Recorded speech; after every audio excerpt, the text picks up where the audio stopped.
পরিবার থেকে বারবার বিয়ের জন্য চাপ দেওয়ায় নিজের লিঙ্গ কেটে ফেলেন মোহাম্মদ নাজমুল মোল্লা নামের এক। আমরা বাড়ি এত করে বোঝানোর পরেও বাড়ির থেকে বিয়ে দিতে চায় না। আরে হালার করে হালা বিয়ের চান্স পাইও দেখেন। পরিবার থেকে বারবার বিয়ের জন্য চাপ দেওয়ায় নিজের লিঙ্গ কেটে ফেলেন মোহাম্মদ নাজমুল মোল্লা নামের এক 22 বছরের যুবক। বাড়ি থেকে বিয়ের কথা বলে, তো ওর বোন বলছে যে তুই বিয়ে করবি না, হয় না আমি বিয়ে করবো না। তখন ওর মা বলছে তাইলে কি তুই হিজড়া। এই কথা শুনে রাগান্বিত হয়ে সে বাথরুমে যায়, নিজের গোপনাঙ্গ নিজেই কেটে বাথরুমের মধ্যে ফেলে দিছে।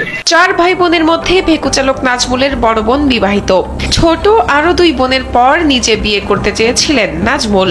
অথচ ঠুনকো কথার জেরে ছেলের এত বড় কাণ্ড মেনে নিতে পারছেন না মা। আমার মাত্র একটাই ছেলে, একটা ছেলে কত আশা পৃথিবীর বলি, মাও জানে বাপও জানে সবাই জানে, কিরা চায় না যে আমি এক ছেলে দিয়ে 5 ছেলের মুখ দেখি। 26 জুন পারিবারিক পরিসরে বিয়ে নিয়ে কথা উঠলে মায়ের সঙ্গে কিছুটা বাক বিতণ্ডা হয় নাজমুলের। এরপর বাজার থেকে ব্লেড কিনে এনে নিজের গোপনাঙ্গ কেটে নিজের পুরুষত্বকে বিসর্জন দিলেন তিনি।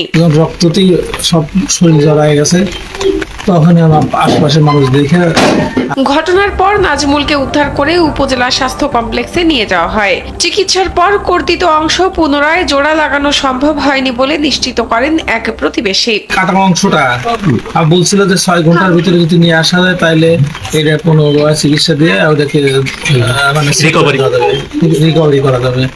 তো আমি পরে এখান থেকে টয়লেটে ফেলা দিছিল, টয়লেট থেকে আপনার ওই কি বলে আপনার যাকে যে টয়লেট পরিষ্কার করে দেয় মেথর, ওদেরকে আমাদের বস্তু ভিতরে একজনকে ডাকে নিয়ে আসে, ওদের ওইখান থেকে তুলে পরিষ্কার করে আপনার বাজারে থেকে ওই কি বলে আপনার এই যে স্যালাইন, নর্মাল স্যালাইনের দিয়ে ভিজা আমি নিয়ে গেছিলাম, ওইখানে যে আমি দিয়ে আসছিলাম। বর্তমানে নাজমুল পাবনা সদর হাসপাতালে চিকিৎসাধীন রয়েছেন। দর্শক, আজকের নিউজ এই পর্যন্তই। মনটা ভালো নয়, ভালো লাগলে like, comment, share and subscribe করে দিন। আসসালামু আলাইকুম।